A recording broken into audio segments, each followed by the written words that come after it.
allait mourir pour la nation d'Israël. C'est ce que le Christ est venu accomplir. Pourquoi? Pour donner la repentance à la nation d'Israël. Mais ce dont je veux dire, non seulement pas avec la nation d'Israël, mais mettez-le dans la nouvelle alliance, il fait appel à tout homme, en tout lieu, qui veut à se repentir. Ok, quel verset? Acte chapitre 4, verset 12. Acte 4, 12. Ok, parfait. Acte 4, verset 12. Tu vas écouter mon frère, hein? Oui, parce que qu'est-ce que Acte 4, 12 veut dire? C'est pas nécessairement qu'est-ce que tu penses. Oui, c'est ça. Ok. Parce que ici, nous sommes dans l'ère du salut. Le salut fait appel à tous les hommes, à tous les on va lire ton verset, on va lire ton verset. Ok? Le livre de Actes, le chapitre 4 et le verset 12.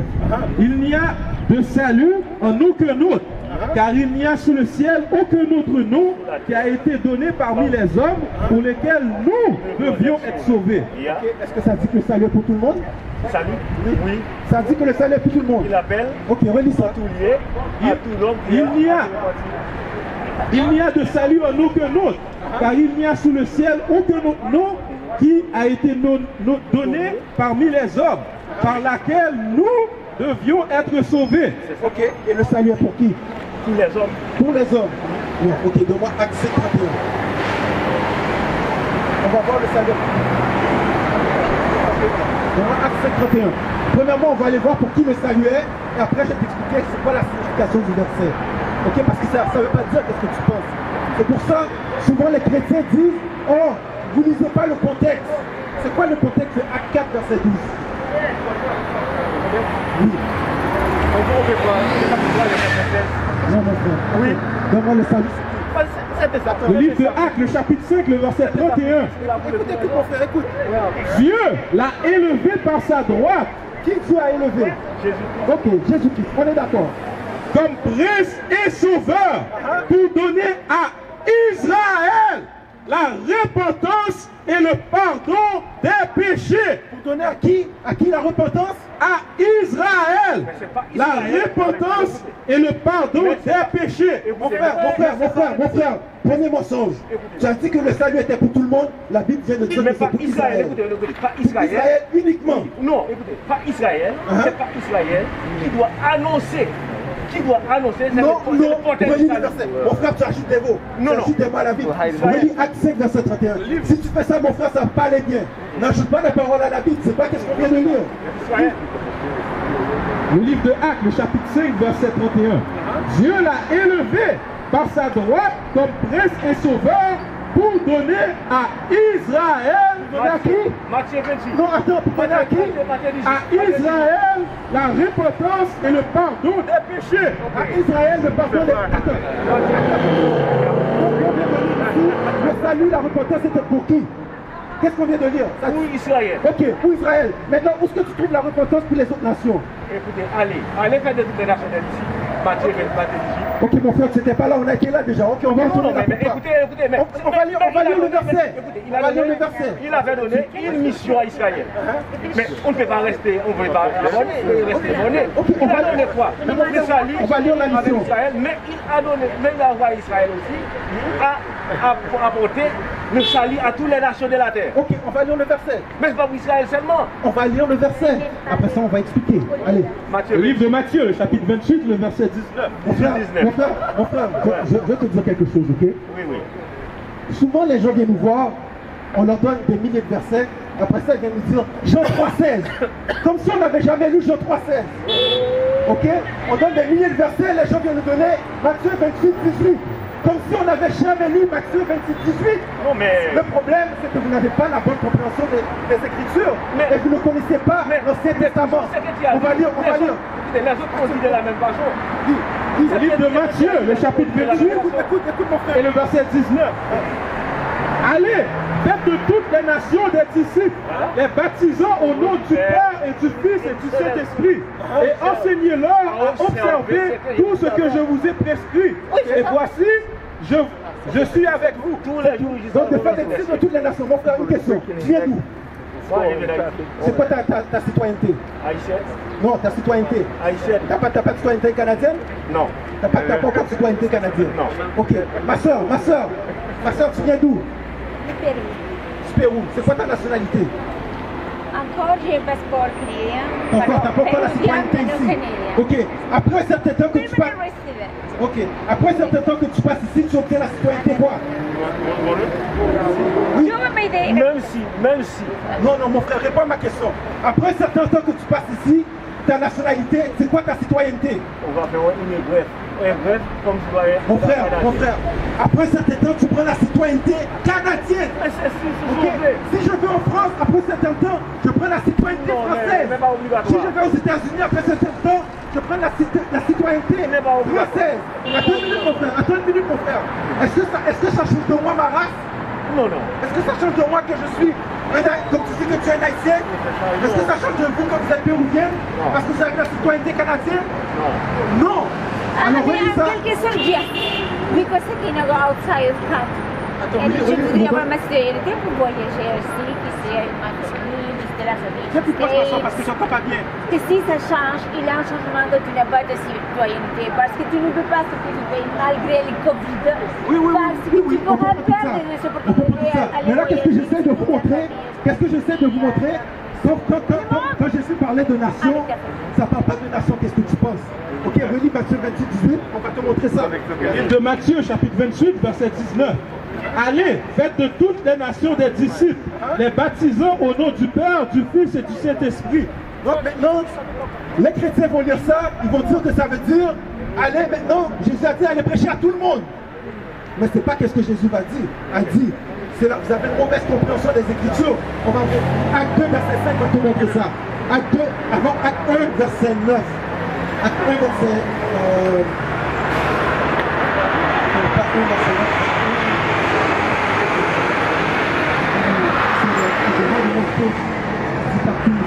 Acte 1, verset 8. Acte 1, verset 8. Le livre de Actes, le chapitre 1, le verset 8. Écoute bien, mon frère. Mais vous recevrez une puissance, le Saint-Esprit survenant sur vous, et vous serez mes témoins à Jérusalem, dans toute la Judée, dans la Samarie et jusqu'aux extrémités de la terre. Ok, relis le verset. Est-ce que tu as écouté qu'est-ce que le verset a dit? Relis le verset. Mais vous, Actes chapitre 1, verset 8. Parce que voilà pourquoi Jésus a dit aller prêcher dans toutes les nations. Mais vous recevrez une puissance, le Saint-Esprit survenant sur vous, et vous serez mes témoins à Jérusalem, dans toute la Judée, dans la Samarie et jusqu'aux extrémités de la terre. Maintenant, on va voir pourquoi Jésus a dit jusqu'aux extrémités de la terre. La réponse, c'est parce que les Juifs, les Israélites sont dispersés partout sur la terre. Acte 2, verset 5. Le livre de Actes, le chapitre 2, le verset 5. Or, il y avait un séjour à Jérusalem des Juifs, hommes pieux. Il y avait quoi? Des Juifs, hommes pieux, de toutes les nations qui sont sous le ciel. De quoi? Des hommes, des Juifs, des hommes pieux, de quoi? De toutes les nations qui sont sous le ciel. C'est pour ça que Jésus a dit, allez, faites des disciples sur toutes les nations de la terre. Je continue à lire, verset 6. Regarde. Acte chapitre 2 et le verset 6. Au bruit qui eut lieu, la multitude accrut. Verset 8. Verset 8. Et comment les entendons-nous? Dans notre propre langue à chacun, dans notre langue maternelle, par Médès et Lamite. Donc ceux qui habitent, qu'est-ce qu'il est en train de montrer? Il est en train de montrer de partout d'où les Juifs venaient. Par Médès et Lamite, ceux qui habitent la Mésopotamie. Donc il y avait des Juifs qui sont venus à Jérusalem, qui étaient en Mésopotamie. Il y avait des Juifs qui étaient à Tarse, qui sont venus à Jérusalem. Continue. La Judée, la Cappadoce, le Pont, l'Asie. Il y avait des Juifs qui étaient en Asie à l'époque de Jésus, qui sont revenus à Jérusalem pour fêter la fête de la Pentecôte. Continue. La Phrygie, la Pamphylie, l'Égypte. Il y avait des Juifs qui étaient en Égypte, qui sont venus à Jérusalem pour célébrer la Pentecôte. Allez et faire des disciples dans toutes les nations. Parce que les Juifs sont dispersés dans toutes les nations, mon frère. Non, mon frère, est-ce que tu as compris ce que j'ai dit? Non, mais... Non, mon frère. Non. Parce que mon frère... Ici, ce ne sont pas les Juifs. Ce ne sont pas seulement les Juifs. Ils sont venus à la Guadeloupe. Il y a aussi des autres nations qui entendent dans ces propres langues. Quel verset? Mais vous utilisez déjà ce verset. On vient de t'expliquer Matthieu 28, 18. C'est parce que les Ah, Juifs, fait de toutes les nations. parce que les Juifs étaient dispersés dans toutes les nations. Non, mais Donc les moi, nations, Ézéchiel de toutes les 37. nations des disciples. Ok, je te montre De toutes les nations, quelque des chose. disciples. Ézéchiel 37. Mais pas pour les Juifs seulement. Attends, mon frère. Ah non, non, non. Ézéchiel 37. C'est une mauvaise interprétation. Non, non, non. C'est Non, pour, pas tout ça, mon frère. tous les êtres vivants qui croient en Jésus. Non, c'est une mauvaise interprétation. Mais Non, mon frère, on t'a montré clairement. Non, non, Allez non. faire l'étude dans toutes les Ça n'est pas nations. seulement pour les Non, mon Juifs. frère. Ce Mon ne frère, sont pas mon seulement frère, pour les mon frère. Mon frère, t'écoutes pas, tu n'écoutes pas. Jésus a dit allez faire des disciples dans toutes les nations. Pourquoi? Parce que les Israélites que tu es, toi tu es de la tribu de Lévi parce que tu es un haïtien. Elle vient de la tribu de Pérou. Elle est la tribu de Asser. Ok? Pourquoi? On est dispersés partout sur cette terre. C'est ce que Jésus voulait dire. Il n'était pas en train de dire allez prêcher aux Chinois, allez prêcher aux Arabes, allez prêcher aux Caucasiens. Non, il disait allez prêcher dans ces coins-là parce que c'est là que mon peuple a été en esclavage, mon frère. Ok? Comme ça? Le livre de Ézéchiel, le chapitre 37 et le verset 21. Et tu leur diras, ainsi parle le Seigneur l'Éternel, voici, je prendrai les enfants d'Israël du milieu des nations où ils sont allés. Ok? Est-ce que tu as entendu, mon frère? T'as entendu? Non, oui. Et tu leur diras, Pour les Samaritains qui disent à la repentance. Oh, parfait, mon frère, on va aller là après. Vas-y. et tu leur diras, ainsi parle le Seigneur l'Éternel. Écoute ma soeur, on va voir c'est qui était dispersé parmi les nations. Est-ce que c'est Jésus a dit va prêcher aux Chinois, va prêcher aux Japonais, va prêcher aux Arabes ou n'importe quoi, ou aux Caucasiens? Est-ce que c'est ça que Jésus a dit? On va voir qu'est-ce que la Bible dit. Et tu leur diras, ainsi parle le Seigneur l'Éternel, voici, je prendrai les enfants d'Israël. Je prendrai les enfants d'Israël qui sont les supposés noirs et les latinos et les amérindiens Du milieu des nations où ils sont allés, je les rassemblerai de toutes parts et je les ramènerai dans leur pays. C'est pour ça que Jésus a dit allez prêcher à toutes les nations. Parce que les Israélites sont dispersés parmi toutes les nations. C'est vrai. Ok, donne-moi Jean 4. Parce qu'il a dit la Samaritaine. On va voir. C'était quoi la nationalité de la Samaritaine? Samaritaine. Ok. Où est-ce que dans la Bible, je peux dire que le père de Samaritaine, il s'appelait Samarie? c'est une question quiz. Parce que moi, je peux te dire que je suis Israël, je peux te montrer dans la Bible que le père d'Israël s'appelle Israël. Mais tu ne peux pas te montrer dans la Bible que le Samaritain s'appelait Samarie. Parce que Samaritaine, c'est une citoyenneté. Oui, c'est ça. Mais c'est pas une race, mon frère. Mais moi, Jean 4. La Samaritaine lui donnait de l'eau à une personne qui marchait. N'oubliez pas. On va lire ça. Non, mais mon frère, on va lire ton verset. Attends. Le livre de Jean, chapitre 4, le verset 7. Parce que tu as dit, il est Samaritaine. Ok, on va voir quelle était la race de la Samaritaine. Quelle était sa vraie nationalité. Il n'y a pas de relation entre les Samaritains. Le livre de Jean, chapitre 4, verset 7.